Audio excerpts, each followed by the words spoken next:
Hello, my dear students.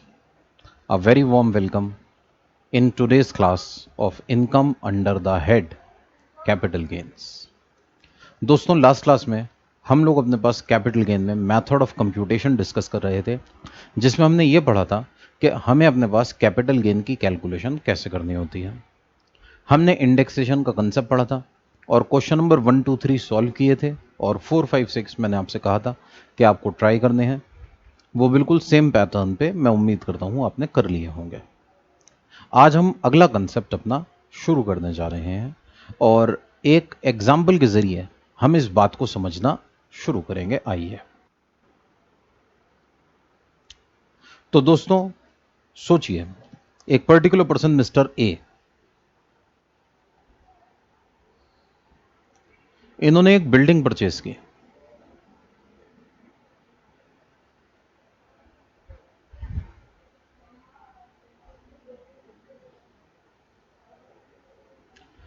इन 2001-2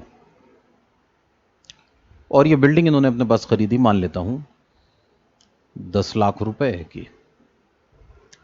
इन्होंने इसके ऊपर इंप्रूवमेंट कराई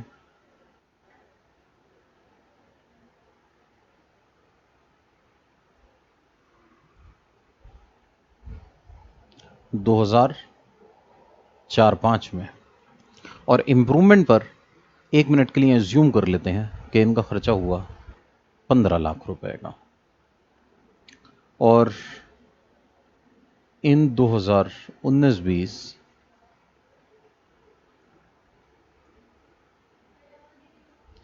he sold the building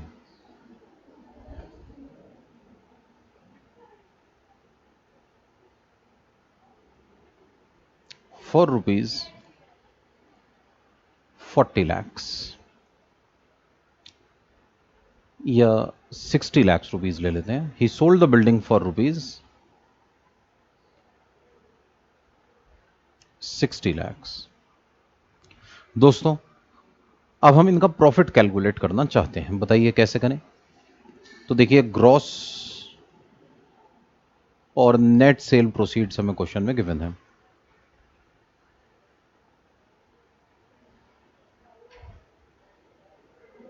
₹60 lakh की हैं। इसमें से हम लेस करेंगे अपने पास हमारी इंडेक्स्ड कॉस्ट ऑफ एक्विजिशन, फिर हम लेस करेंगे हमारी indexed cost of improvement. Cost inflation index मैंने आपको बताया था, हमारे पास टेबल अवेलेबल है।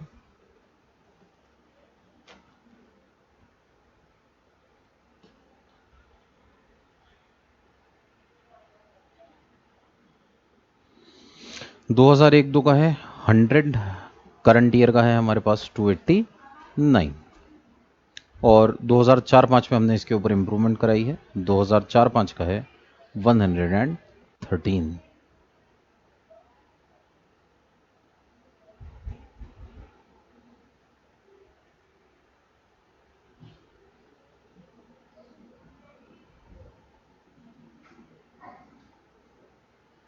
तो दोस्तों यह आ जाएगा 28,90,000,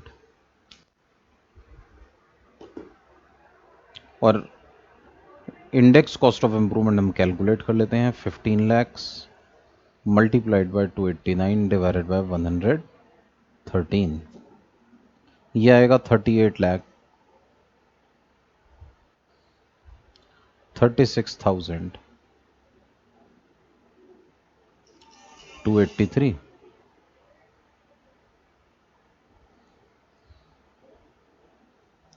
माइनस कर लीजिए,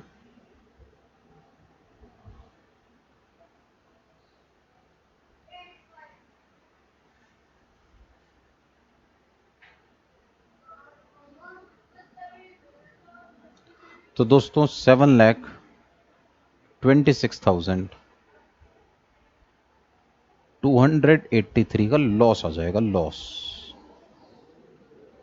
लॉन्ग टर्म कैपिटल लॉस 7,26,223 रुपए।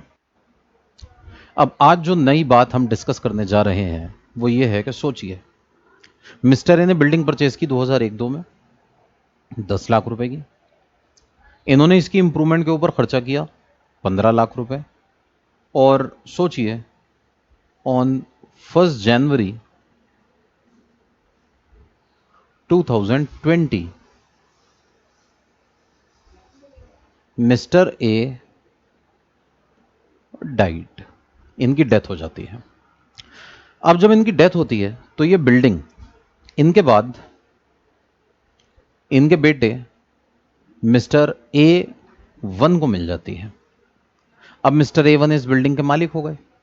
अब जब मिस्टर ए वन इस बिल्डिंग के मालिक हुए तो उन्होंने इस पर्टिकुलर बिल्डिंग को अपनी ओनरशिप में लेने के बाद बेच दिया।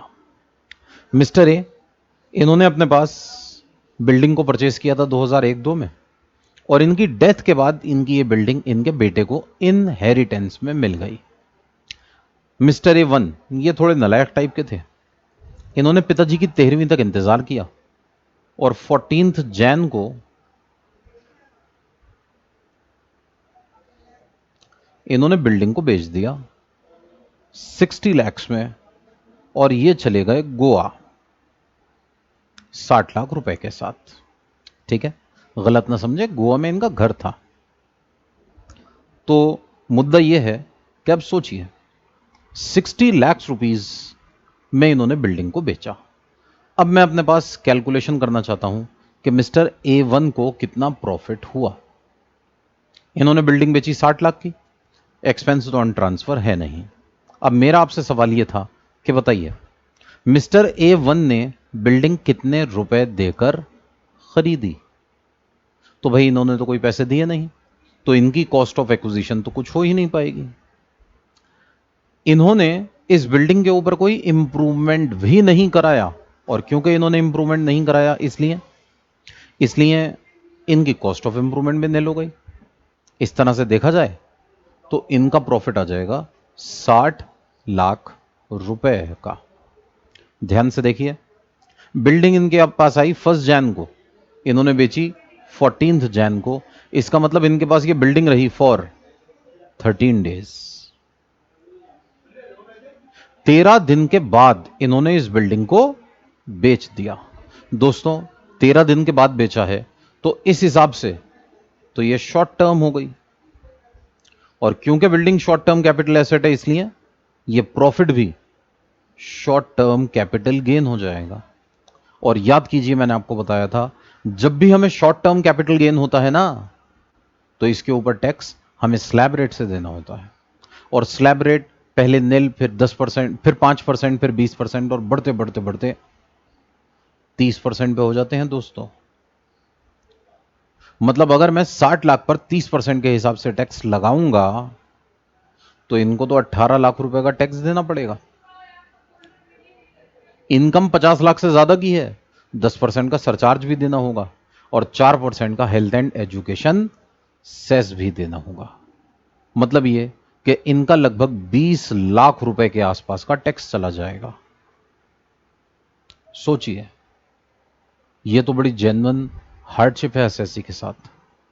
अगर सेम बिल्डिंग पिताजी ने बेची होती तो उन्हें लॉस होता और इसकी उन्हें छूट दी जाती, टैक्स कोई भी नहीं लगता। अब क्योंकि यही बिल्डिंग पिताजी के मरने के बाद बेटे ने बेची, तो हमने बेटे के ऊपर 20 लाख का टैक्स लगा दिया। क्या यह बात सही होगी? तो लॉ मेकर्स रियलाइजेस कि ये असेसी के साथ बड़ी जेन्युइन हार्डशिप है, ये उसके साथ ज्यादती हो रही है, और ऐसा नहीं होना चाहिए। और इस प्रॉब्लम को रोकने के लिए उन्होंने एक प्रोविजन बनाया, और यह प्रोविजन मैं आपको पढ़ाने जा रहा हूं।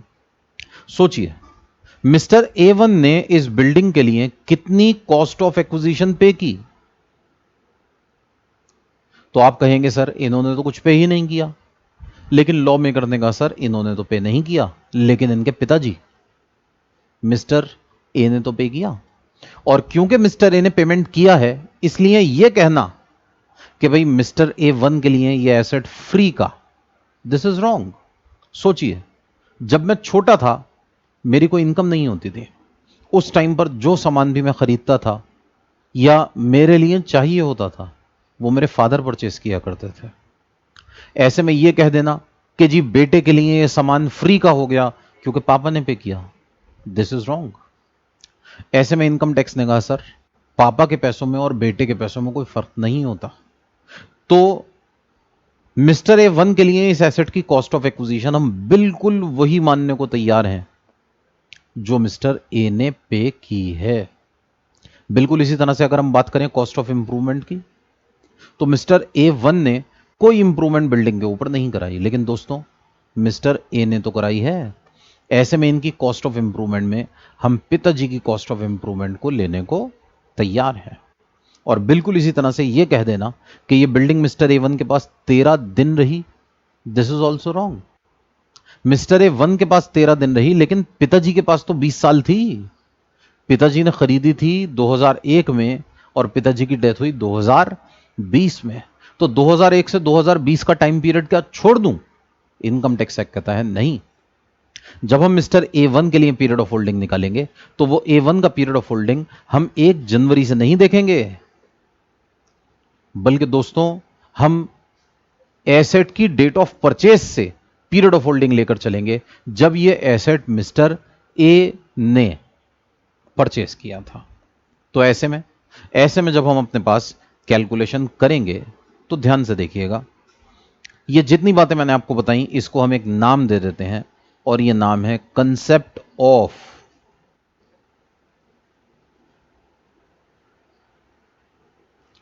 प्रीवियस ओनर का। तो ये कंसेप्ट ऑफ प्रीवियस ओनर क्या कहता है, सुनिए।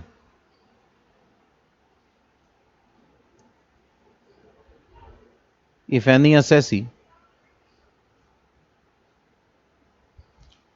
receive any asset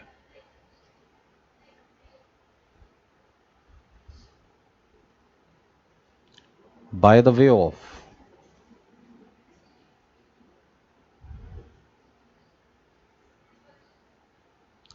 partition of HUF or gift or will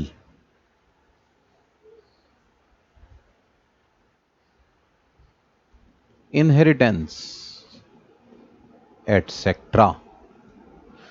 अगर किसी पर्टिकुलर पर्सन को कोई एसेट मिल जाता है घर के बंटवारे में, दोस्तों गिफ्ट, पापा ने बेटे को गिफ्ट दे दिया, या पापा के मरने के बाद बच्चे को एसेट मिल गया इनहेरिटेंस के जरिए, बच्चे को एसेट मिल गया पिताजी की विल के जरिए, वसीयत के जरिए। दोस्तों अगर आप ध्यान से सोचें, इन सभी केसेस में ना हम एसेट के लिए कोई कीमत अदा नहीं करते, हमें एसेट फ्री में मिलता है। इनकम टैक्स क्या कहता है सर, आपको भले ही एसेट फ्री में मिला हो लेकिन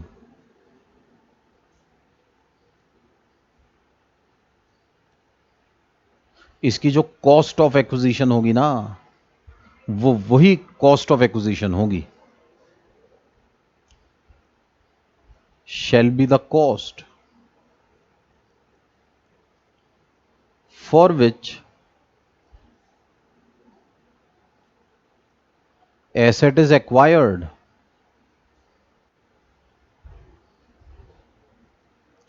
by the previous owner। दोस्तों प्रीवियस ओनर से हमारा मतलब है वो पर्सन जिसने असेसी से पहले इस एसेट को परचेज किया था। मिस्टर ए वन को ये एसेट जब मिला था तो उससे पहले मिस्टर ए ने खरीदा भी तो होगा ना, तो बस मिस्टर ए वन के लिए हम इस एसेट की कॉस्ट वही मानकर चलेंगे जो मिस्टर ए की कॉस्ट थी। मिस्टर ए वन के लिए प्रीवियस ओनर होंगे उनके पिताजी। मेरे फादर की डेथ के बाद मुझे एक एसेट इनहेरिटेंस में मिला, विरासत में मिला, तो मेरे लिए वो एसेट फ्री का नहीं माना जाएगा, बल्कि मेरी कॉस्ट ठीक वही कॉस्ट होगी जो मेरे फादर ने उस एसेट के लिए पे की थी। तो इनकम टैक्स क्या कहता है सर, आपकी cost of acquisition previous owner की कॉस्ट ऑफ एक्विजिशन हो जाएगी। दोस्तों सोचिए, मेरे फादर की डेथ के बाद जो एसेट मुझे मिला, मैं भी तो उसमें इंप्रूवमेंट करा सकता हूं। उस एसेट में मेरी इंप्रूवमेंट तो मेरी इंप्रूवमेंट मानी ही जाएगी, लेकिन साथ ही साथ जो इंप्रूवमेंट का खर्चा मेरे फादर ने किया, दोस्तों मेरे फादर का खर्चा और मेरा खर्चा इट इज सेम। पिताजी के पैसों में और बेटे के पैसों में कोई फर्क नहीं है। इनकम टैक्स क्या कहता है sir?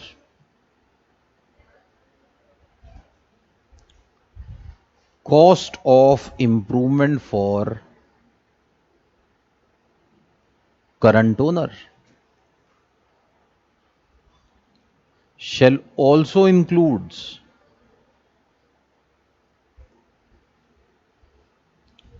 the cost of improvement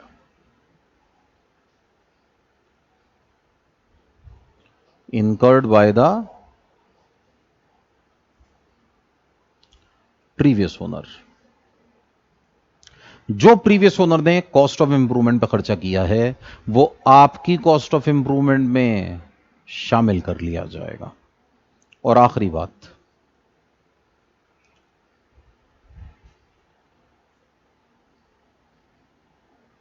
the period of holding for current owner. दोस्तों जब भी हम कैपिटल गेन की कैलकुलेशन करते हैं ना तो पीरियड ऑफ होल्डिंग जरूर निकालते हैं।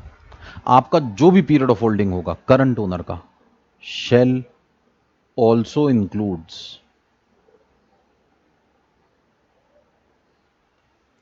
The period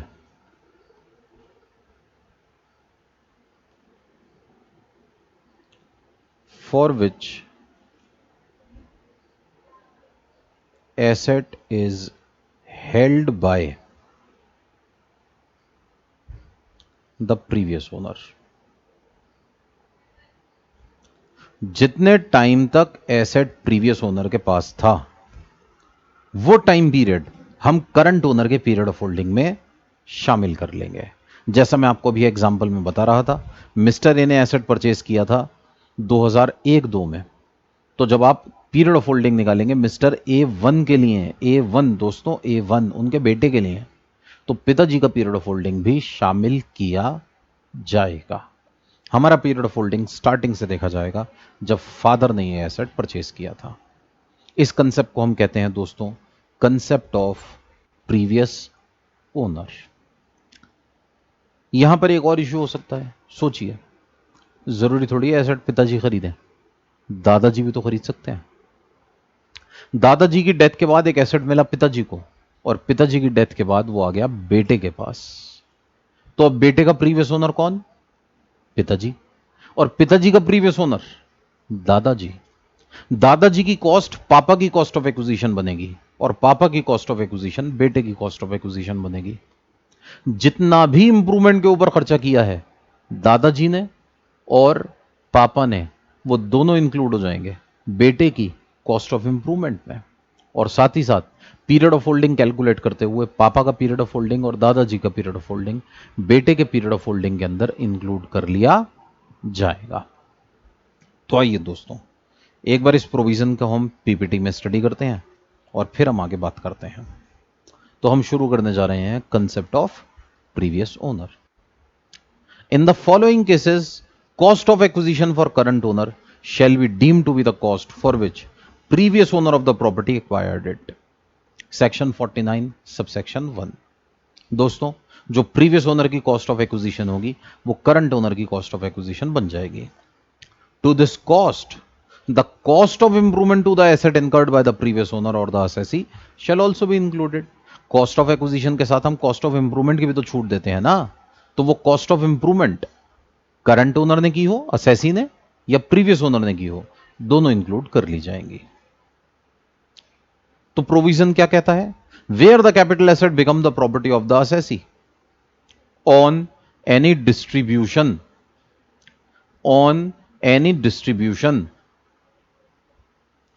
of asset on the partition of HUF. HUF के पार्टीशन पर यह एसेट मिला हो या फिर गिफ्ट या विल के जरिए मिला हो या फिर इनहेरिटेंस के जरिए, दोस्तों इनहेरिटेंस विरासत के जरिए मिला हो, एक ही बात है। In all the above cases cost of acquisition of the asset is the cost for which the previous owner acquired the asset as increased by the cost of any improvement of the asset incurred or borne by the previous owner or the assessee as the case may be। जितना भी खर्चा किया हो previous owner ने या जितना भी खर्चा किया हो असेसी ने, सब इंक्लूड कर लिया जाएगा।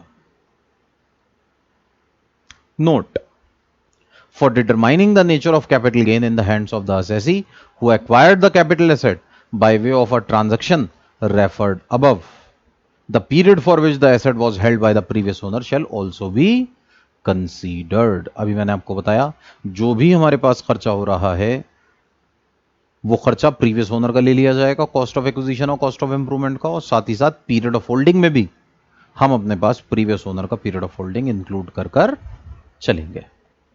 और आगे देखिए, where the previous owner also acquired the property by the way of above transaction then the cost of acquisition of the asset shall be the cost to the last of the previous owner who acquired it by any other mode. क्या मतलब हुआ? मतलब वही हुआ जो मैंने आपको बताया था।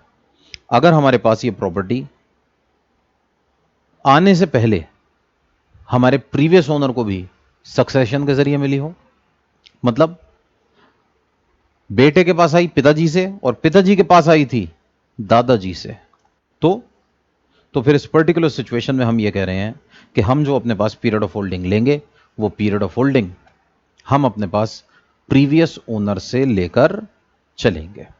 हम अपने पास जो पीरियड ऑफ होल्डिंग लेंगे वो पीरियड ऑफ होल्डिंग हम अपने पास पिताजी का लेंगे और पिताजी के लिए दादाजी का लेंगे।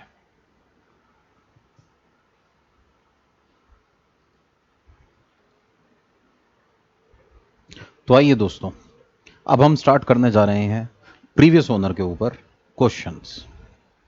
सिंपल से क्वेश्चंस हैं, शुरू करते हैं क्वेश्चन नंबर 7 से हमारी बुक के। इसमें बताया जा रहा है mister Gaurav purchased a house for rupees 8 lakh in 2001-2 में इन्होंने 8 लाख रुपीज का हाउस परचेज किया। Spent 1,01,700 in 2004-05 on improvement of house. 2004-05 में इन्होंने इंप्रूवमेंट के ऊपर खर्चा किया 1,01,700 रुपीज का। Mister Gaurav gifted the house to his son mister Raju in 2006-07। Mr. Raju spent 8,38,500 in 2007-08, 10,30,400 in 2011-12 on improvement of house. Mr. Raju sold the house in 2019-20 for rupees 80 lakhs, 80 lakh रुपए का घर बेचा और 3% की ब्रोकरेज पे की मिस्टर राजू ने। दोस्तों, घर मिस्टर राजू बेच रहे हैं तो हम अपने पास कैलकुलेशन मिस्टर राजू के लिए करेंगे। आइए,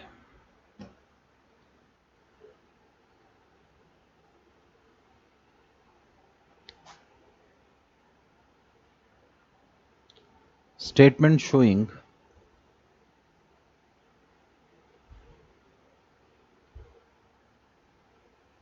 computation of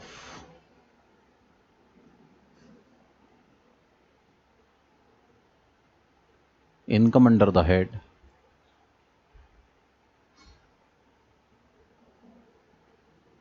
capital gains for Mr. Raju for assessment year 2020-21। सबसे पहले आएगी हमारे पास ग्रॉस सेल प्रोसीड्स। और दोस्तों याद कीजिए, हमने डिस्कस किया था इस ग्रॉस सेल प्रोसीड को हम एक और नाम से बुला सकते हैं जो है full value of consideration.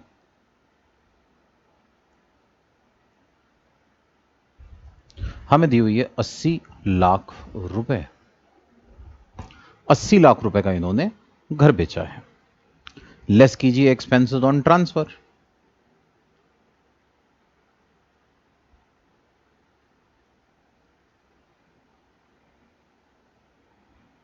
Three percent के हिसाब से 2,40,000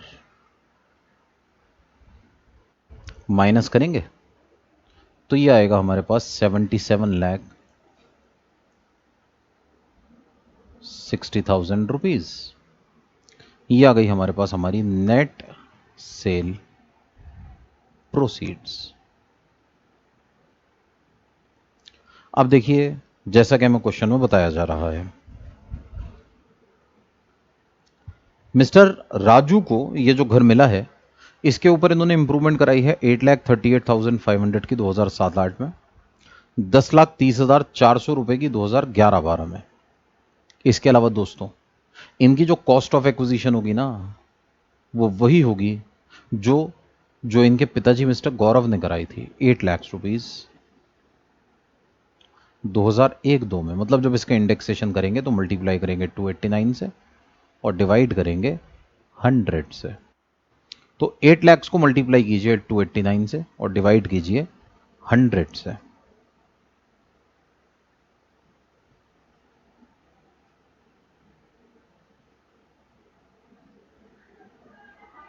यह आ जाएगा हमारे पास 23,12,000 रुपीज। और दोस्तों, जब इंप्रूवमेंट की बात होगी ना, तो पिताजी ने जो इंप्रूवमेंट कराई थी 1,01,700 रुपए 2004-5 में, हमें वो भी लेनी है। और जो इंप्रूवमेंट इन्होंने खुद कराई है 2007-8 में और 2011-12 में, हम वो भी लेकर चलेंगे। तो ये पहली इंप्रूवमेंट है इनकी। हम इसका एक वर्किंग नोट बना लेते हैं। यहां से लेस करेंगे हम अपने पास इंडेक्स्ड कॉस्ट ऑफ एक्विजिशन, जो हमें दी हुई है 8 लाख रुपए, जो इनके पिताजी ने खर्चा किया था। पिताजी की कॉस्ट इनकी कॉस्ट मान ली जाएगी। 23,12,000 और लेस करेंगे इंडेक्स कॉस्ट ऑफ इंप्रूवमेंट। इसके लिए हम वर्किंग नोट बनाते हैं।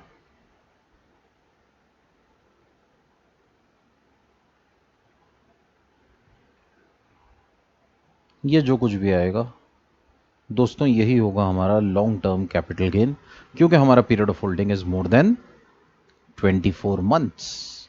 तो आइए वर्किंग नोट यहीं बना लेते हैं एक छोटा सा। Calculation of indexed cost of improvement. तो इंडेक्स कॉस्ट ऑफ इंप्रूवमेंट हमारे पास आ जाएगी इस पर्टिकुलर सिचुएशन में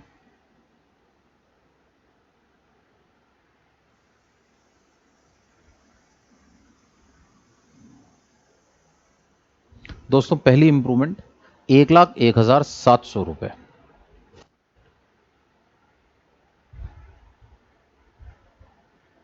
multiplied by 289 divided by CII देखना होगा 2004-5 का। इसके अलावा 8,38,500 और 10,30,400 रुपए।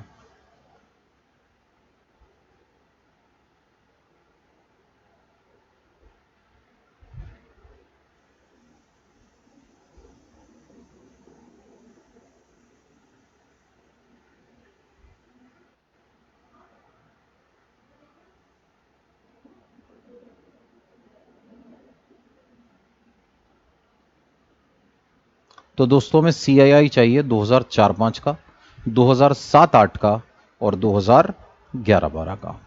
ध्यान से देखिए, 4-5 का है 113,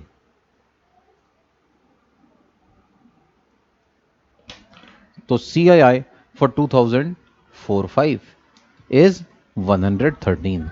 देखिए, कॉस्ट इन्फ्लेशन इंडेक्स हमें हमेशा क्वेश्चन में लिख कर दिए जाते हैं एग्जाम में। आपको ये लर्न करने की जरूरत नहीं है और आपको इसके लिए परेशान होने की भी जरूरत नहीं है कि हमें ये कॉस्ट इन्फ्लेशन इंडेक्स कहां से मिलेंगे। एग्जाम में हमेशा ये कॉस्ट इन्फ्लेशन इंडेक्स हमें क्वेश्चन में ही प्रोवाइड कर दिए जाते हैं। यहां पर क्वेश्चंस को सॉल्व करते हुए हमें ये कॉस्ट इन्फ्लेशन इंडेक्स बार बार कॉस्ट इन्फ्लेशन इंडेक्स की टेबल से रेफर करने होंगे। हम अपने पास हर बार कॉस्ट इन्फ्लेशन इंडेक्स की टेबल को रेफर करते रहेंगे और कॉस्ट इन्फ्लेशन इंडेक्स की टेबल से हमें अपने पास ये कॉस्ट इन्फ्लेशन इंडेक्स मिल जाएंगे। दोस्तों, ये कॉस्ट इन्फ्लेशन इंडेक्स सरकार हर साल के जो हमारा होलसेल इन्फ्लेशन रेट होता है उसके 75% CII में ऐड कर कर निकालती है। जो भी आपका होलसेल इन्फ्लेशन का रेट होगा उसका 75% CII के अंदर ऐड कर दिया जाता है पिछले। इस तरह से हमारा यह cost inflation index central government हर साल में नोटिफाई करती है। तो हमें अपने पास इन कॉस्ट इन्फ्लेशन इंडेक्स के लिए बिल्कुल भी परेशान नहीं होना है। तो देखिए 2004-5 का CII 113 है,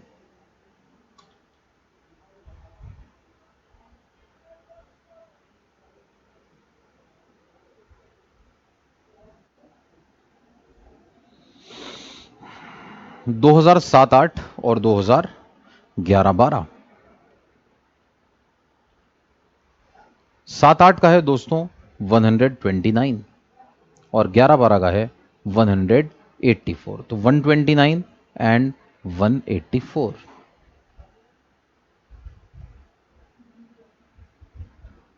और इसके अलावा 113।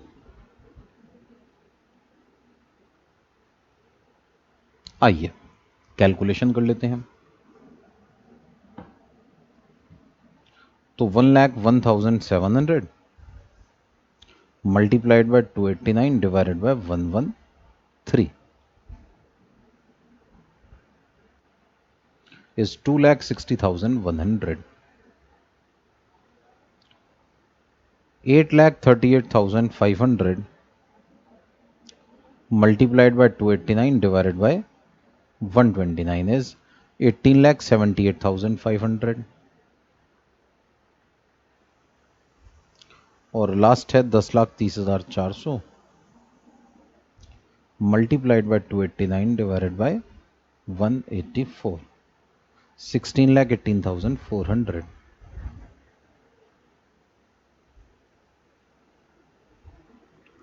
दोस्तों इन तीनों को जोड़ लेंगे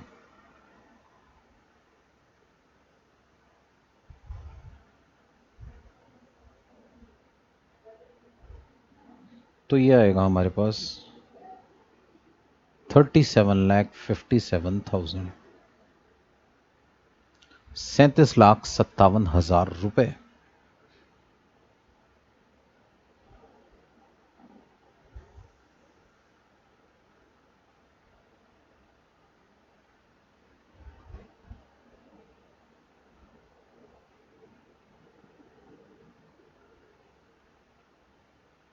प्रॉफिट आ जाएगा 16,91,000 रुपीज का, 16,91,000 रुपए।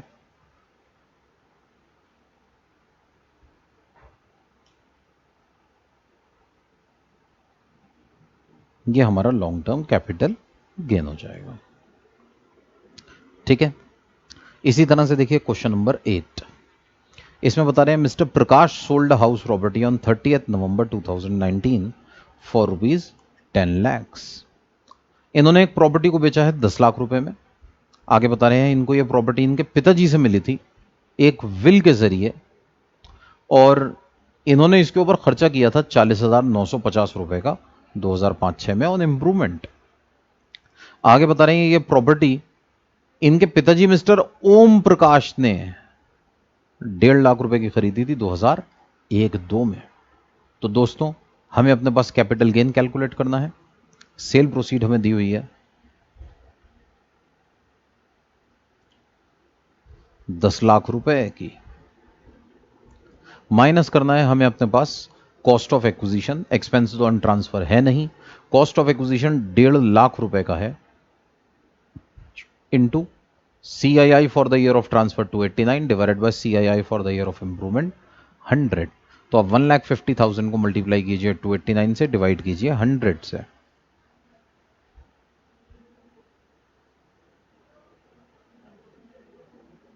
यह आ जाएगा 4,33,500 रुपीज। 50,000 रुपए पिताजी ने उसी साल इंप्रूवमेंट के ऊपर खर्चा किया है, तो 50,000 मल्टीप्लाइड बाय 289 डिवाइडेड बाय 100।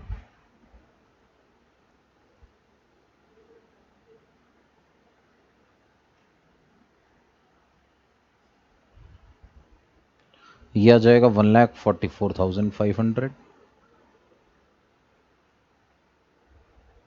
इसके अलावा इन्होंने 40,950 रुपए का खर्चा किया है इंटू 289 2005-6 के दौरान। तो दोस्तों 2005-6 CII इज 117।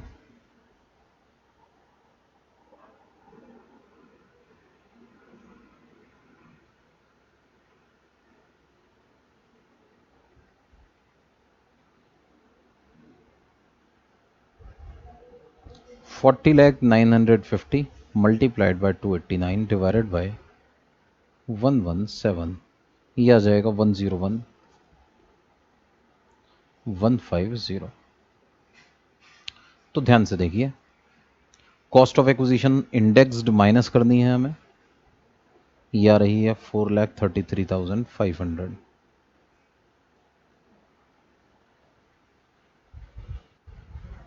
$144,500 प्लस 1,01,150 ऐड करेंगे तो 245,650।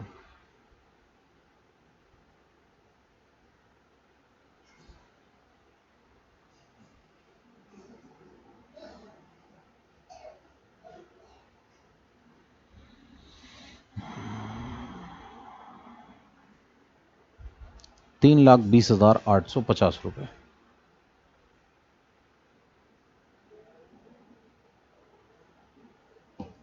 ये हमारे पास हमारा लॉन्ग टर्म कैपिटल गेन आ जाएगा।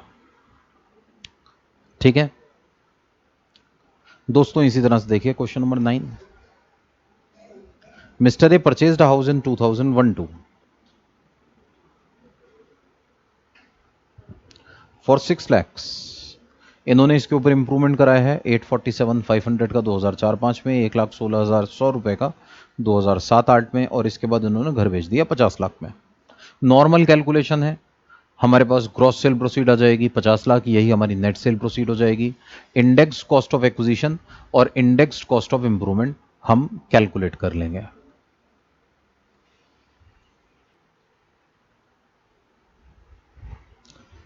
तो दोस्तों, हमें ये बता रहे हैं कि इन्होंने घर को बेचा है 50 लाख रुपए का, 6 लाख का परचेस किया था 2001-2 में, 8,47,500 और 1,16,100 इंप्रूवमेंट के ऊपर खर्चा किया है। नॉर्मल कैलकुलेशन हो जाएगी। उसके बाद सेम क्वेश्चन में कह रहे हैं कि बताइए, अगर इनकी डेथ हो जाए और इनके बेटे मिस्टर A1 इस पर्टिकुलर हाउस की सेल करें तो प्रॉफिट की कैलकुलेशन कैसे होगी। तो भाई बिल्कुल सेम कैलकुलेशन है। पहले सेल 50 लाख की हो रही थी, अब 60 लाख की है। मिस्टर ए के लिए जब कैलकुलेशन करनी है 50 लाख के अकॉर्डिंग करनी है, A1 के लिए 60 लाख। इन्होंने अपने पास इस घर के लिए कॉस्ट ऑफ एक्विजिशन लिया 6 लाख, यही 6 लाख दोनों केसेस में आ जाएगा 289 डिवाइडेड बाय 100 और 6 लाख इंटू 289 डिवाइडेड बाय 100। आगे हमें बता रहे हैं कि इन्होंने इंप्रूवमेंट कराई है 2004-5 में और इंप्रूवमेंट कराई है 2007-8 में। ये दोनों कॉस्ट ऑफ इंप्रूवमेंट यहां से माइनस कर लेंगे और नॉर्मल कैलकुलेशन कर देंगे। ठीक है, ये क्वेश्चन आप लोग घर पे ट्राई कीजिए। आगे इसी तरह से देखिए क्वेश्चन नंबर 10। मिस्टर ए ने हाउस परचेज किया 2001-2 में 5 लाख रुपए का, 4-5 में इसके ऊपर 9,60,500 की इंप्रूवमेंट कराई है, 6,45,000 की 7-8 में कराई है। मिस्टर ए की 8-9 में डेथ हो गई और ये प्रॉपर्टी पहुंच गई इनकी वाइफ मिसेज ए के पास। उसके बाद 2019-20 में मिसेज ए ने ये प्रॉपर्टी बेची है, इन्होंने इसके ऊपर इंप्रूवमेंट्स भी कराई हैं। सेम कैलकुलेशन हो जाएगी जैसा हम पहले वाले क्वेश्चंस में कर रहे थे। Cost of acquisition mister A वाली कॉस्ट ऑफ एक्विजिशन हो जाएगी, और जब हम इंप्रूवमेंट लेकर चलेंगे तो 2 बार इंप्रूवमेंट कराई है मिस्टर ए ने और 2 बार इंप्रूवमेंट कराई है मिसेज ए ने। इन चारों कॉस्ट ऑफ इंप्रूवमेंट को इंडेक्स कर माइनस कर दिया जाएगा।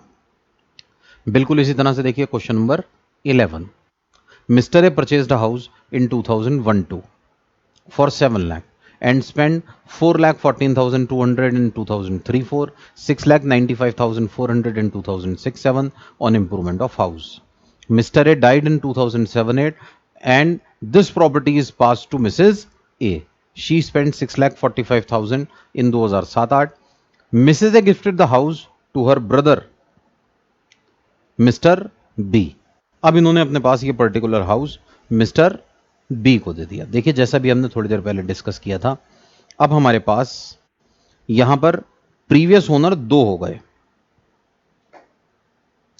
अब हमारे पास प्रीवियस ओनर 2 हो गए, एक तो मिस्टर ए तो है ही और साथ ही साथ मिसेज ए भी आ गई हैं।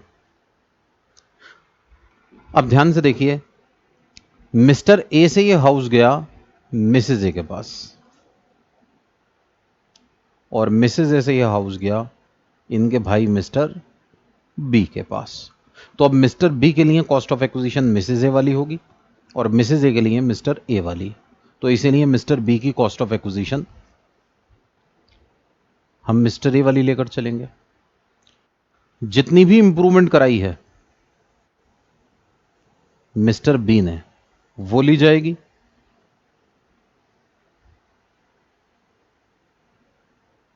साथ ही साथ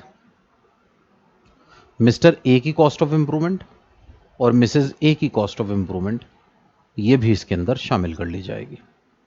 इस तरह से हमारे पास इनकी कॉस्ट ऑफ इंप्रूवमेंट आ जाएगी और पीरियड ऑफ होल्डिंग बिल्कुल स्टार्टिंग से लिया जाएगा 2001-2 से, जब इस बिल्डिंग को मिस्टर ए ने परचेस किया था।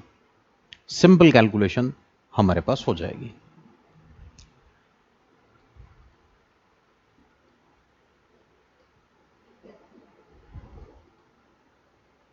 तो दोस्तों ये हमारे पास हमारा कंसेप्ट हो गया, concept of previous owner.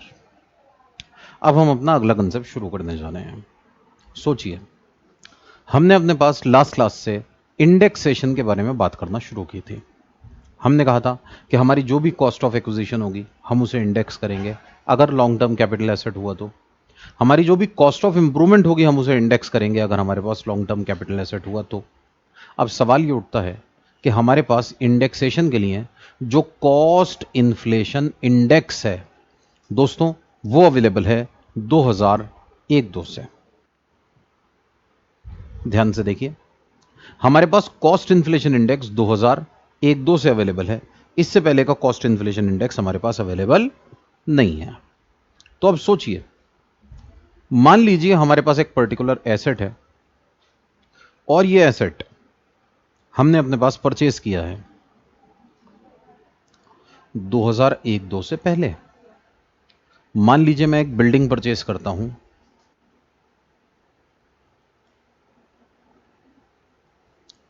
10 lakh रुपए की 1991-92 में।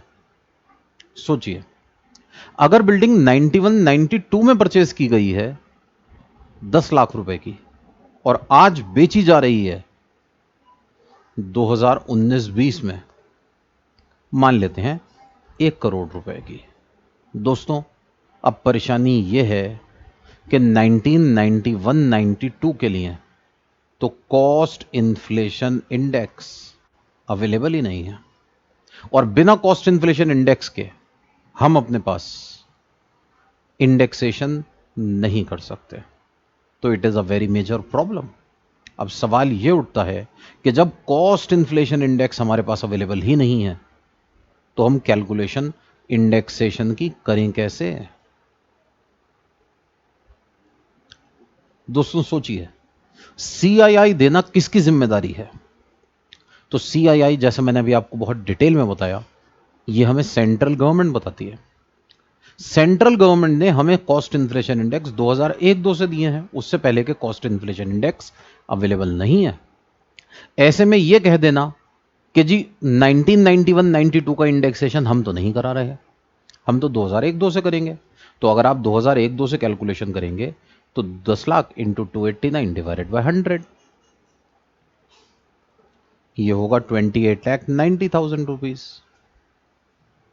सोचिए, क्या ऐसा करना सही होगा? हमने 91-92 से लेकर 2001-2002 तक 10 साल के इंडेक्सेशन को तो इग्नोर ही कर दिया। हो सकता है आप सोचें कि सर छोड़ो ना, 10 साल का इंडेक्सेशन रहने देते हैं।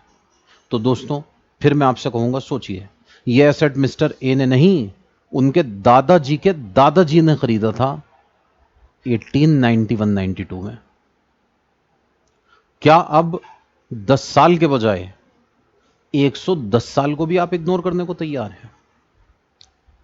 दोस्तों सोचिए, अगर मैंने इसको इग्नोर कर दिया तो होगा क्या? अगर मैंने इस इंडेक्सेशन को इग्नोर कर दिया तो मेरा कहने का मतलब यह है कि जो खर्चा 1891-92 में हुआ था और जो खर्चा 2001-2 में हुआ था वो सेम है। आप लॉजिकली सोचिए, क्या ऐसा कहना सही होगा? तो लॉ मेकर्स यहां थोड़ा परेशानी में आ गए। वो 2001-2 से पहले का इंडेक्सेशन नहीं बता सकते। और परेशानी यह है कि दोस्तों इंडेक्सेशन को इग्नोर करना भी सरासर गलत होगा। तो ऐसे में क्या करें? मजबूरी के तहत लॉ मेकर्स को प्रोविजन बनाना पड़ा। उन्होंने कहा सर, अगर आपने कोई एसेट एक्वायर किया है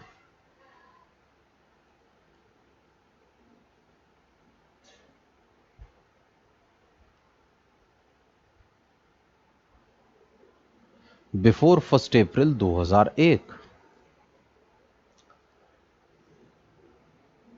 तो हम इसका इंडेक्सेशन तो कर नहीं पाएंगे। तो क्या करें? तो हमने ना आपको ऑप्शन दिया,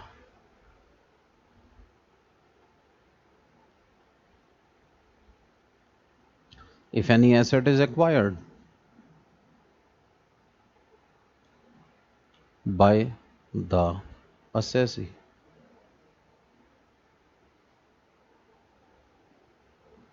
बिफोर 1 अप्रैल 2001, then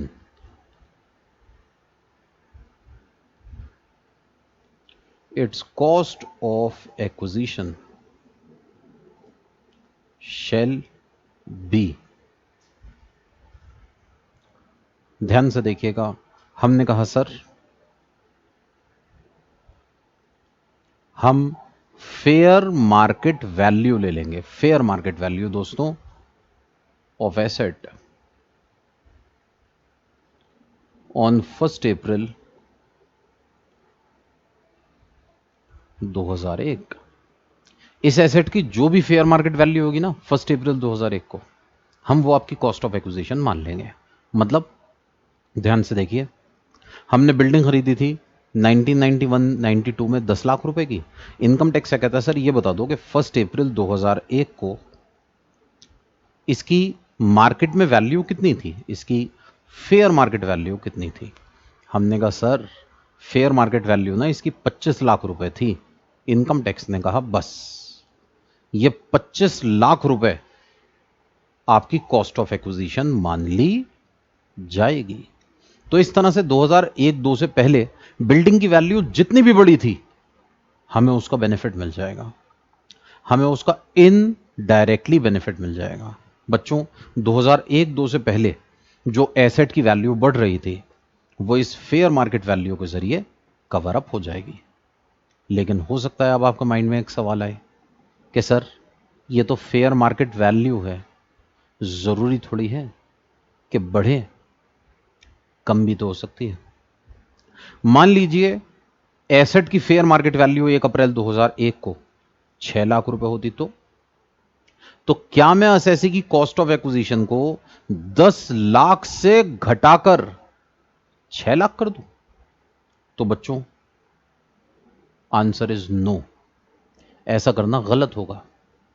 यह प्रोविजन हमने असेसी को फायदा पहुंचाने के लिए बनाया है, नुकसान पहुंचाने के लिए नहीं।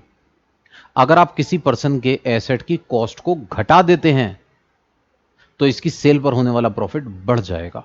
सोचिए प्रॉफिट का बढ़ना अच्छी बात होगी या नुकसान की बात होगी? दोस्तों इनकम टैक्स के पॉइंट ऑफ व्यू से प्रॉफिट का बढ़ना नुकसान की बात है, क्योंकि आपका जितना ज्यादा प्रॉफिट होगा ना आपको उतना ही ज्यादा टैक्स भी तो देना पड़ेगा। हम असेसी को फायदा पहुंचाना चाहते हैं, नुकसान नहीं। इसीलिए इनकम टैक्स ने प्रोविजन बनाते हुए इस बात को क्लैरिफाई कर दिया। हमने कहा सर अगर आपने एसेट 1 अप्रैल 2001 से पहले खरीदा है तो आप जब इसकी कॉस्ट ऑफ एक्विजिशन लेंगे ना तो पहले देखेंगे आपकी एक्चुअल कॉस्ट ऑफ एक्विजिशन कितनी है, फिर ये देखेंगे कि इसकी फेयर मार्केट वैल्यू कितनी है, और इनमें से जो भी हायर होगा ना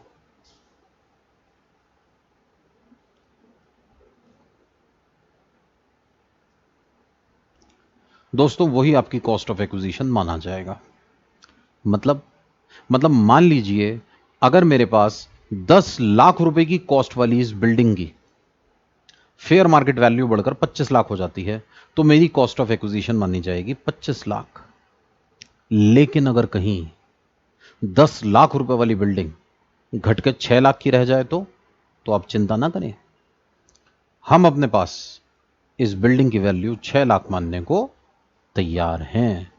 लेकिन बस यहां पर एक खास बात का आपको ध्यान रखना है। मिस्टर ए ने एक बिल्डिंग परचेज की 10 लाख रुपए की 1991-92 में,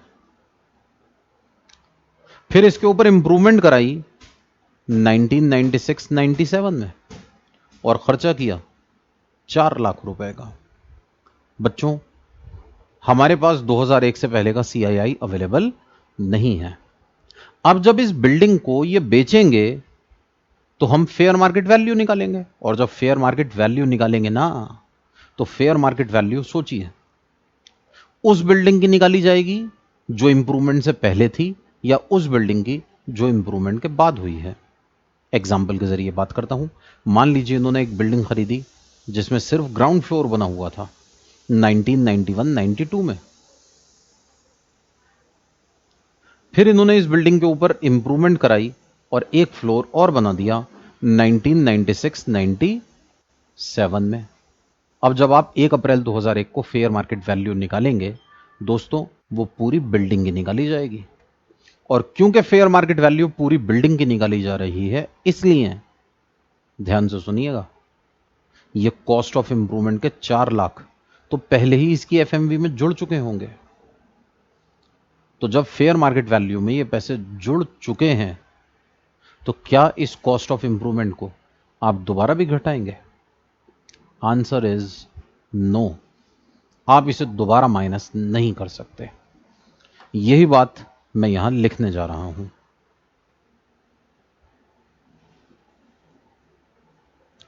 any cost of improvement incurred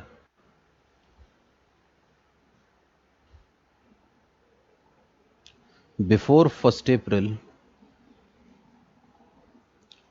2001 shall be ignored in all the cases। बच्चों ध्यान से देख लीजिएगा, all the cases, all क्या मतलब हुआ इस बात का? मतलब यह हुआ कि 1 अप्रैल 2001 से पहले की जितनी भी इंप्रूवमेंट है वो तो इग्नोर आपको करनी ही करनी है।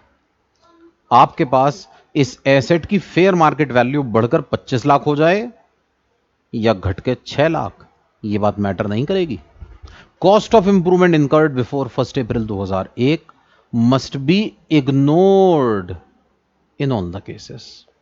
इसको तो आपको इग्नोर करना ही करना है। कुछ भी हो जाए, आप कॉस्ट ऑफ इंप्रूवमेंट को नहीं लेंगे अगर ये इनकर हुई है बिफोर 1 अप्रैल 2001।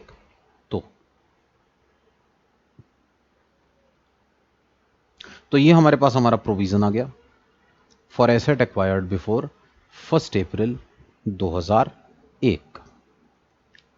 तो इस तरह से हम अपने पास जो एसेट भी 1 अप्रैल 2001 से पहले खरीदा जाएगा उसकी प्रॉफिट की कैलकुलेशन करेंगे। आइए यही प्रोविजन हम अपने पास एक बार नोट्स में देख लेते हैं। Asset acquired before 1 April 2001। If an asset has been acquired by the assessee before 1 April 2001, then assessee has the option to take। बच्चों यहां पर वर्ड यूज किया है लॉ मेकर्स ने ऑप्शन का। ऑप्शन, आपके पास ऑप्शन है। यह वर्ड का यूज क्यों किया गया? इस वर्ड का यूज इसलिए किया गया है कि आप अगर चाहते हैं कि आप अपने पास एक्चुअल कॉस्ट ऑफ एक्विजिशन लेना चाहें तो आप एक्चुअल कॉस्ट ऑफ एक्विजिशन ले लीजिए। आप अगर फेयर मार्केट वैल्यू लेना चाहें तो फेयर मार्केट वैल्यू ले लीजिए for the purpose of computing capital gains. बताइए, आप सोचकर बताइए आप क्या लेना पसंद करेंगे।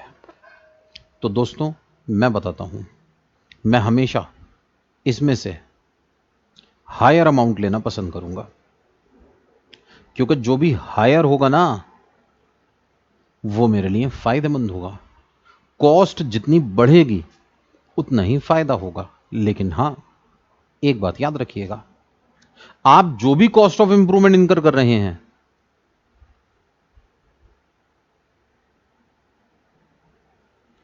Before 1 April 2001, it has to be ignored. आप इसको कंसीडर नहीं करेंगे, इसको इग्नोर करना ही पड़ेगा। ठीक है, तो इस तरह से हमारे पास हम कैलकुलेशन कर कर चलेंगे for asset acquired before 1 April 2001। बच्चों अब एक बड़ी अहम बात सोचिए, मैंने अभी अभी आपको पढ़ाया था कंसेप्ट ऑफ प्रीवियस ओनर। अब मैं आपसे बता रहा हूं एसेट एक्वायर्ड बिफोर 1 अप्रैल 2001। ये दो अलग अलग प्रोविजंस हैं। सोचिए अगर मैं इन दोनों प्रोविजंस को मर्ज कर दूं, क्या मतलब हुआ, मैं बताता हूं, समझिए। मिस्टर ए को एक एसेट इनहेरिटेंस में मिला अपने पिताजी से, और पिताजी ने उस एसेट को परचेज किया था इन द ईयर 1981-82। अब प्रॉब्लम यह है कि अब क्या करें, तो हम ये दोनों प्रोविजन एक साथ अप्लाई करेंगे। सुनिए, मिस्टर ए ने ये जो एसेट परचेज किया है, मिस्टर ए को जो ये एसेट मिला है इनके पिताजी से मिला है। पिताजी ने एसेट खरीदा 1981-82 में, तो जब आप पिताजी के लिए कॉस्ट ऑफ एक्विजिशन निकालेंगे तो उनके पास ऑप्शन होगा कि वो चाहें तो कॉस्ट ऑफ एक्विजिशन लेकर चलें, या फिर अगर वो चाहें तो वो एफएमवी लेकर चलें। अब पिताजी तो है नहीं, तो ये ऑप्शन मिस्टर ए को ही चुनना है।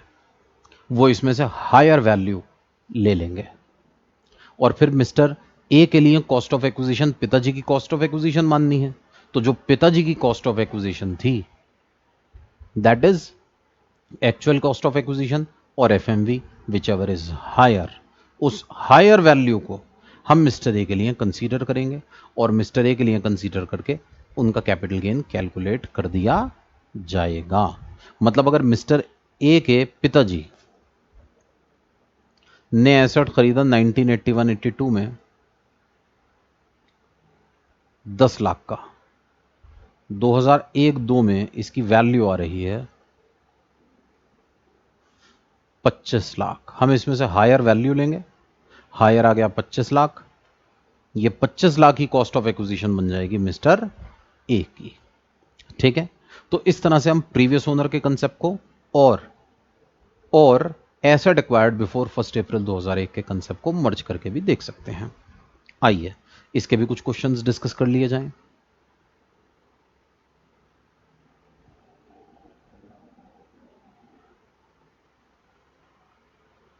Asset acquired before 1 April 2001। X purchased a piece of land on 4 January 1998। देखिए 1998 बच्चों, 4 जनवरी 1998 का मतलब हो गया 97-98। इस केस में हमें 1 अप्रैल 2001 की फेयर मार्केट वैल्यू चाहिए, और आप चिंता ना करें, क्वेश्चन हमें जरूर बताएगा। हमारे पास एक्चुअल कॉस्ट है 4 लाख, फेयर मार्केट वैल्यू है 5.5 lakh, which ever is higher.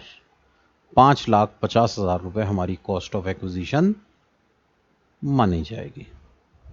आगे देखिए, इन्होंने इसे बेचा है 17 लाख रुपए का, तो हमारे पास हमारी सेल प्रोसीड हो गई 17 लाख रुपए।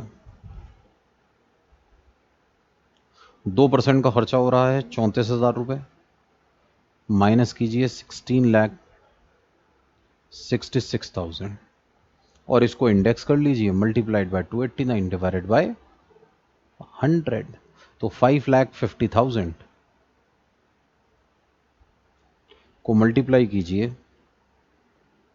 289 से और डिवाइड कीजिए 100 से, आएगा 15,89,500।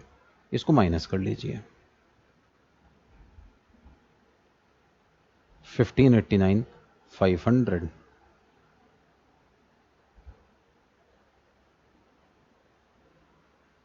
लॉन्ग टर्म कैपिटल गेन निकल कर आएगा 76,500 रुपीस का। देखा कितना आसान कंसेप्ट है, इट इज टू सिंपल। आगे देखते हैं, क्वेश्चन नंबर 13 पर अभी लौटेंगे 2 मिनट के बाद। पहले हम डिस्कस करने जा रहे हैं question number 14। Mister Varun Gupta purchased one house on 1 अक्टूबर 1997। बच्चों, जैसे ही आप कोई भी डेट पढ़ें 1 अप्रैल 2001 से पहले की, आपके माइंड में हमेशा फौरन बात आनी चाहिए 1 अप्रैल 2001 की एफएमवी चाहिए। और ध्यान से सुनिए, हमें अपने पास ये फेयर मार्केट वैल्यू दी हुई है 16,80,000 rupees. Actual cost of acquisition हमें बता रहे हैं 20 लाख है, विच एवर इज हायर, हमारे लिए आ जाएगा 20 लाख रुपए। आगे बता रहे हैं इन्होंने इसके ऊपर 50,000 रुपए की इंप्रूवमेंट भी कराई है 1998 में। बस इस बात की कसम खा लो, any cost of improvement incurred before 1 April 2001 shall be ignored in all the cases. इसको इग्नोर कर दिया जाएगा। आगे देखिए, आगे हमें बता रहे हैं इन्होंने इंप्रूवमेंट पर दोबारा पैसा खर्चा किया है 10,82,500 का 2005-06 में।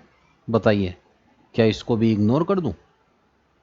तो नहीं बच्चों, इसको इग्नोर नहीं करेंगे, इसे हम जरूर कंसीडर करेंगे।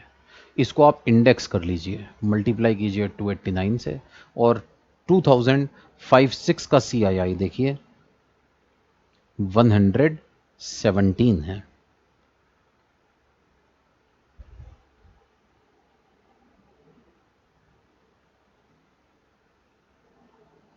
$10,82,500 मल्टीप्लाइड बाय 289 डिवाइडेड बाय 117, यह आ जाएगा हमारे पास 26,73,868। और बच्चों, इस 20 लाख को भी हम अपने पास इंडेक्स कर लेते हैं। यह आ रहा है 289 डिवाइडेड बाय 100, यह आ रहा है 57,80,000 रुपीज। तो बस 1,15,00,000 रुपए का हमने एसेट बेचा है।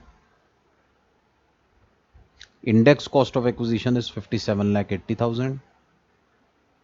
Index cost of improvement is 26,73,868।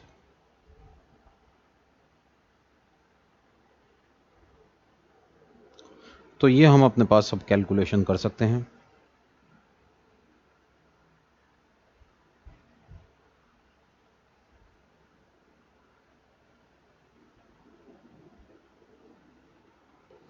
हमारा प्रॉफिट आ जाएगा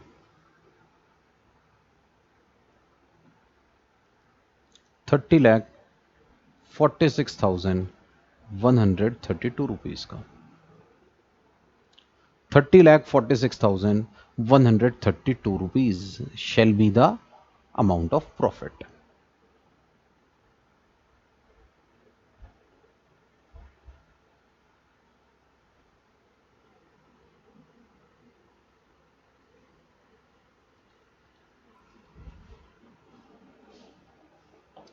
सॉरी दोस्तों, ये कैलकुलेशन में लिखने में मुझसे गलती हो गई है।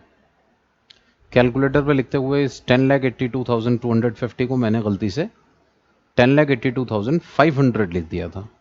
तो मैं ये दोबारा कैलकुलेट करके लिख देता हूं।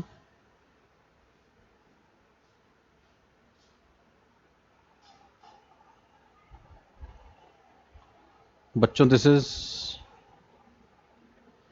26,73,250 रुपीज।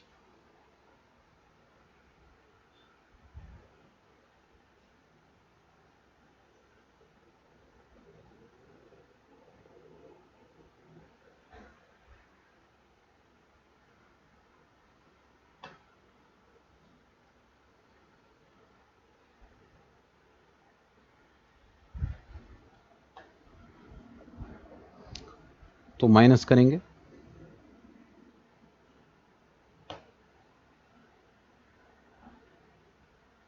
1,15,00,000 में से।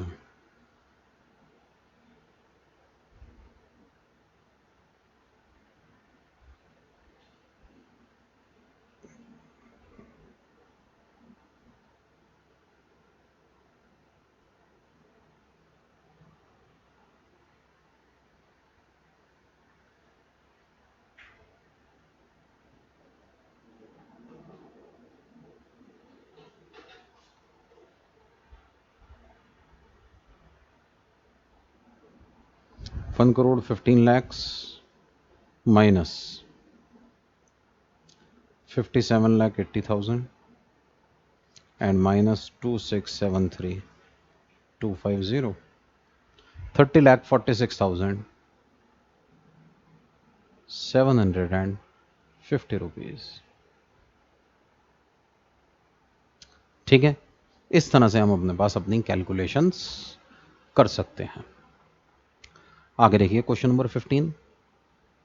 Mister C purchased a house for rupees 9,80,000 on 15th May 1993। आगे बता रहे हैं he died on 10 June 2005।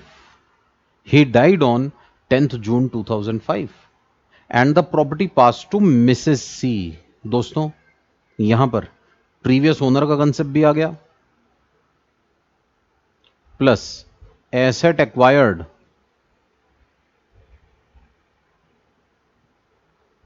Before 1 April 2001 का भी कंसेप्ट आ गया।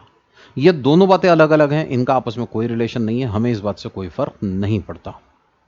इन्होंने 1993 में एसेट खरीदा है, तो देखिए 1 अप्रैल 2001 को हमें अपने पास वैल्यू बता रहे हैं 13 लाख रुपीज। दोस्तों 9,80,000 और 13 lakh which ever is higher, जब आप निकालेंगे ना तो कॉस्ट ऑफ एक्विजिशन हो जाएगी 13 लाख रुपए। यही कॉस्ट मिस्टर सी की है, तो बस ये सेम कॉस्ट हम मान लेंगे मिसेस सी की। तो मिसेस सी के लिए cost of acquisition 13 lakh rupees. आगे बता रहे हैं मिस्टर सी ने 1994-95 में इंप्रूवमेंट कराई, इग्नोर कर दूंगा, 1 अप्रैल 2001 से पहले की है। 2003-4 में इन्होंने 7,41,200 का इंप्रूवमेंट कराया, ले लूंगा। और मिसेस सी ने 2008-9 में इंप्रूवमेंट कराया, ये भी ले लूंगा।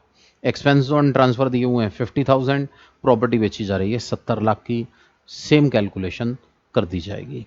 इन दोनों कॉस्ट ऑफ इंप्रूवमेंट को इंडेक्स करके ले लूंगा। सेल प्रोसीड 70 लाख की आ ही चुकी है, 50,000 रुपीज एक्सपेंसेस ऑन ट्रांसफर हैं to be deducted from full value of consideration. ठीक है, इस तरह से आप ये कैलकुलेशन कर लेंगे। आगे देखिए question number 16। Mister Chirag Aneja purchased one house on 1 अक्टूबर 1981। बच्चों 1 अक्टूबर 1981 हमें चाहिए एफएमवी एज ऑन 1 अप्रैल 2001। और ध्यान से देखिए 1 अप्रैल 2001 को हमें एफएमवी दी हुई है 13,25,000 रुपए। तो बस कॉस्ट ऑफ एक्विजिशन होगी 13,25,000। इंप्रूवमेंट कराई 1991 में, इग्नोर कर दीजिए, इररेलेवेंट है, पागल बना रहा है क्वेश्चन आपको। यह इंफॉर्मेशन काम की नहीं है क्योंकि इंप्रूवमेंट कराई है 1991 में, it is to be ignored. उसके बाद इन्होंने ये घर अपने भाई पंकज अनेजा को दे दिया है 2002 में। और बच्चों हमें ये बता रहे हैं कि जिस दिन ये घर दिया गया है ना, उस दिन इस घर की वैल्यू है 20 लाख रुपए। तो बताइए हमें अपने पास अब कैपिटल गेन निकालना है मिस्टर पंकज अनेजा के लिए, जिनको यह घर मिला है। चिराग अनेजा ने जिस दिन इनको यह घर दिया उस दिन हमें फेयर मार्केट वैल्यू दी हुई है 20 लाख रुपए 1 अक्टूबर 2002 में। मेरा आपसे सवाल यह था, क्या मैं 20 लाख रुपए को मिस्टर पंकज अनेजा की कॉस्ट ऑफ एक्विजिशन ले लूं? सोचिए क्या कहता है आपका मन। क्या on the date of gift fair market value को कंसीडर कर लिया जाना चाहिए? तो दोस्तों याद रखिएगा, हम दिल की नहीं सुनते, लॉ की सुनते हैं। ठीक है, मेरा मन क्या कहता है यह बात अहम नहीं है, इंपॉर्टेंट बात यह है लॉ क्या कहता है। और अभी अभी जब मैंने आपको प्रोविजन पढ़ाया था सेक्शन 49 सब सेक्शन 1 का, तो उसमें यह बताया गया था कि cost of acquisition previous owner की लेनी है। हां, अब क्योंकि यह एसेट प्रीवियस ओनर ने 1981 में लिया था, तो हमें फेयर मार्केट वैल्यू 1 अप्रैल 2001 की लेनी होगी। याद रखिएगा, एसेट को गिफ्ट करते टाइम एसेट के इनहेरिटेंस में मिलते टाइम उसकी फेयर मार्केट वैल्यू क्या है? It is 100% irrelevant. ये बात मैटर नहीं करती, लेकिन हां ये मैटर कर सकता था। अगर मान लीजिए गिफ्ट 1 अप्रैल 2001 को दिया जाता, तो अगर मान लीजिए मिस्टर चिराग अनेजा अपने भाई मिस्टर पंकज अनेजा को ये एसेट 1 अप्रैल 2001 को ही देते, तो हम 1 अप्रैल 2001 की ही तो एफएमवी लेते हैं। फिर आप ये कह सकते थे कि हमने तो गिफ्ट के डेट की एफएमवी ले ली। लेकिन बच्चों याद रखना, अहम बात ये नहीं है, इंपॉर्टेंट ये नहीं है कि ये डेट ऑफ गिफ्ट है। इंपॉर्टेंट बात यह है कि हम तो एफएमवी सिर्फ और सिर्फ 1 अप्रैल 2001 की ही लेकर चलते हैं। बाकी सारी बातें हमारे लिए इररेलीवेंट है। हमें 1 अप्रैल 2001 की एफएमवी चाहिए। यह इंफॉर्मेशन एग्जामिनर आपको तंग करने के लिए दे रहा है, कंफ्यूज करने के लिए दे रहा है। It is totally irrelevant. आगे सुनिए, मिस्टर पंकज अनेजा ने इसके ऊपर इंप्रूवमेंट कराई 2004 में। बताइए लें या छोड़ दें? तो आंसर इज जरूर लेंगे, ये जरूर कंसीडर की जाएगी। तो हमारे पास कॉस्ट ऑफ एक्विजिशन आ चुकी है 13,25,000 रुपए की। कॉस्ट ऑफ इंप्रूवमेंट में 5,98,900 रुपीज आ चुके हैं। इसके बाद बता रहे हैं कि मिस्टर पंकज अनेजा की डेथ हो गई है। ओहो, टाइपिंग एरर। ये पंकज मिस्टर अनेजा नहीं, मिस्टर पंकज अनेजा हैं। इनकी डेथ हो गई 1 अक्टूबर 2005 में, और ये घर पहुंचा इनके बेटे मिस्टर अंकित अनेजा के पास, जिन्होंने इसे 60 लाख रुपीस में बेच दिया है। क्वेश्चन कितना ही घुमा ले, हम घूमने वालों में नहीं हैं। हमें पता चल चुका है हमारी ग्रॉस सेल प्रोसीड 60 लाख है। एक्सपेंस ऑन ट्रांसफर 2% के हिसाब से 1,20,000 के हैं। नेट सेल कंसिडरेशन आ जाएगा 58,80,000 रुपए। दोस्तों हमारे पास 13,25,000 कॉस्ट ऑफ एक्विजिशन है। मल्टीप्लाई कीजिए 289 से, डिवाइड कीजिए 100 से, ये हमारे पास आ जाएगा 13,25,000 multiplied by 289 divided by 100, 38,29,250। 598,900 multiplied by 289 divided by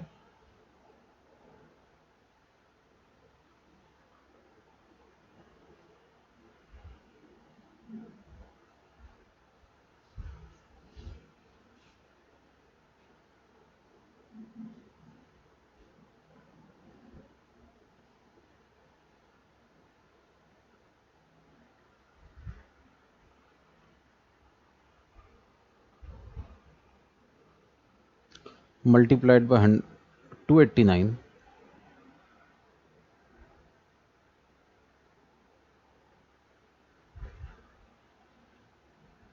divided by 113, हमारे पास आएगा 15,31,700 रुपये।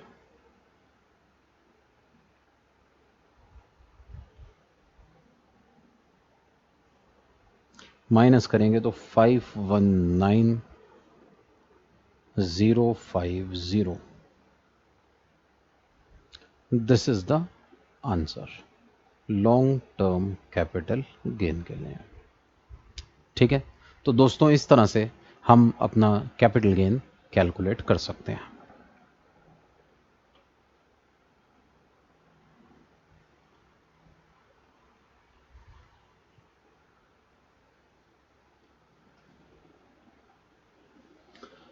बिल्कुल इसी तरह से आगे देखिए, मिस्टर ए ने एक हाउस परचेस किया 1994-95 में 10 लाख रुपए का, और 1.5 लाख रुपए इन्होंने खर्चा किया 1999-2000 में। तो बच्चों 1994-95 देखते ही मुझे एकदम से क्या स्ट्राइक करना चाहिए? एफएमवी। मुझे फेयर मार्केट वैल्यू चाहिए, और इस क्वेश्चन में हमें 4 बार अलग अलग फेयर मार्केट वैल्यू बताई गई है। पहले केस में 15 लाख, दूसरे केस में 12,62,729, तीसरे केस में 11,50,000, और फिर दिया है 8,92,000। क्वेश्चन आपको 4 बार करना है।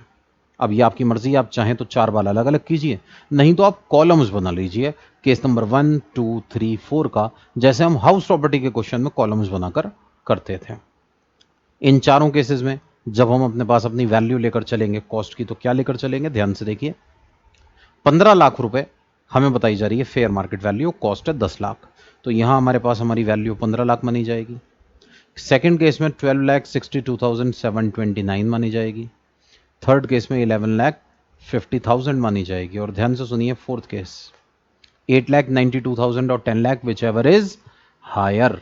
जब आप हायर लेकर चलेंगे ना तो वो आ जाएगा 10 lakhs।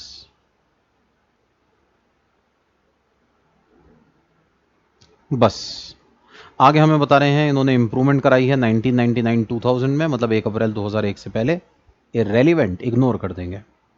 फिर उन्होंने 2001-2 में इंप्रूवमेंट कराई, बताइए कंसीडर करें या ना करें, तो जरूर करेंगे। 1 अप्रैल 2001 के बाद की इंप्रूवमेंट है। 4,74,600 2004-5 में, 7,22,000 कराई है 2007-8 में। ये तीनों की तीनों इंप्रूवमेंट ले ली जाएंगी।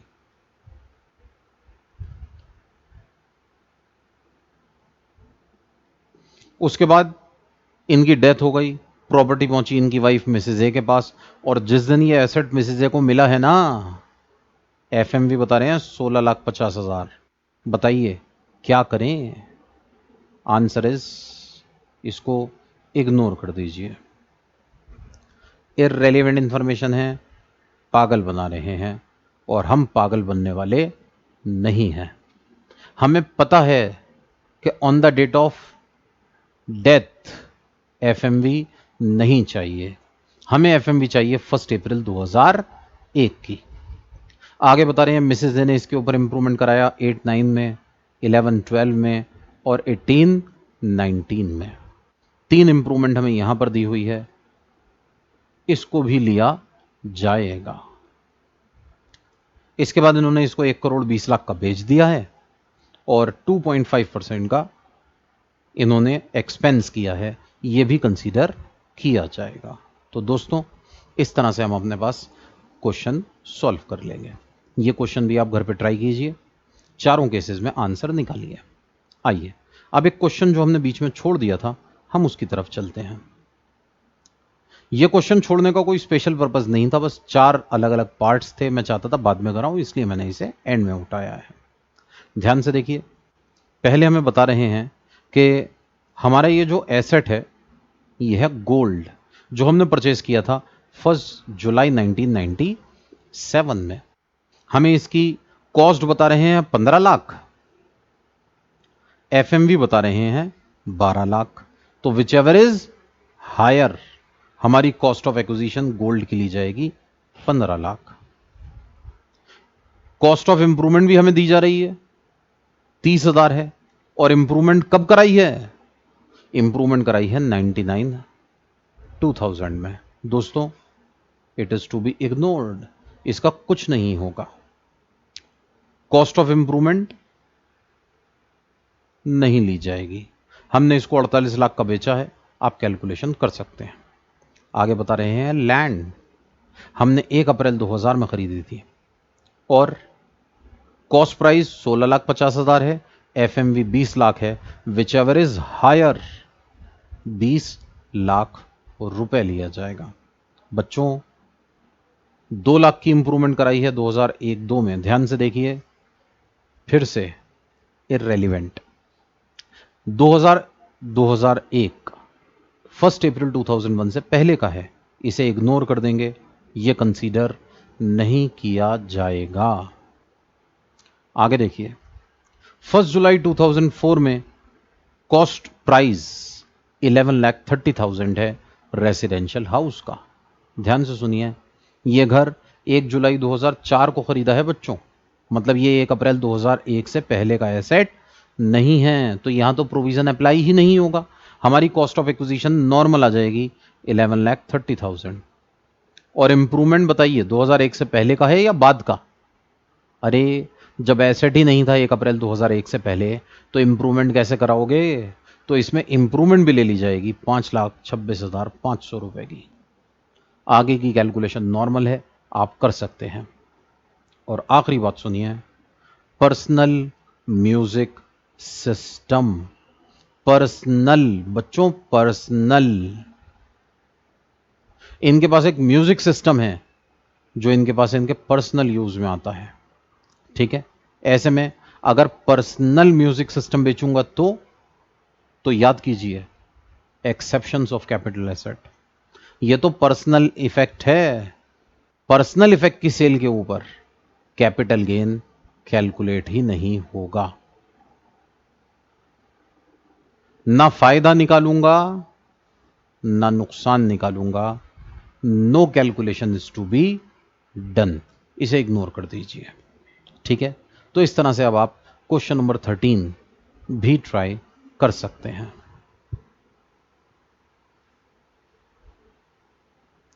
तो दोस्तों, इस तरह से ये हमारे पास क्वेश्चन नंबर 17 तक के क्वेश्चंस हो गए।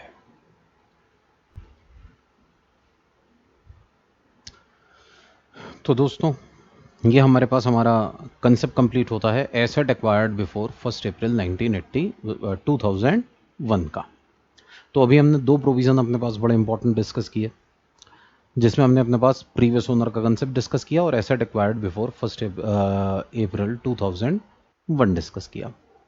अब इसके बाद के अगले कंसेप्ट हम कंटिन्यू करेंगे अपनी नेक्स्ट क्लास में। तब तक के लिए बाय बाय। आप क्वेश्चंस की प्रैक्टिस घर पे ज़रूर करते रहें। Thank you.